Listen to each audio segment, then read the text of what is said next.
ముల్లా నస్రుద్దీన్ పక్క ఊరికి బయలుదేరాడు. ఎండ బాగా ఉండటంతో కాసేపటికే చాలా అలసిపోయాడు.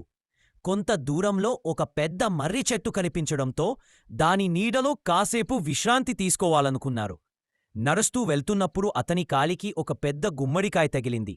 సన్నని తీగను చూసి అతను ఆశ్చర్యపోయాడు. ఇంత సన్నని తీగకు ఇంత పెద్ద గుమ్మడికాయలా అని అనుకున్నాడు.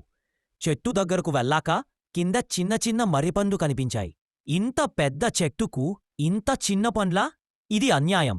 నేనే దేవుడినైతే ఈ చెట్టుకు గుమ్మడికాయలు, తీగకు చిన్న పండ్లు కాయించేవాడిని అని అన్నాడు. కాసేపు నిద్రపోవాలని చెట్టు కింద కూర్చున్నాడు. ఇంతలో గాలి వీచడంతో ఒక చిన్న మర్రిపండు అతని తలపై పడింది. ఉలికిపడి లేచి, దేవుడు చాలా తెలివైనవాడు, ఇవి గుమ్మడికాయలైతే నా తల పగిలిపోయేది అన్నాడు.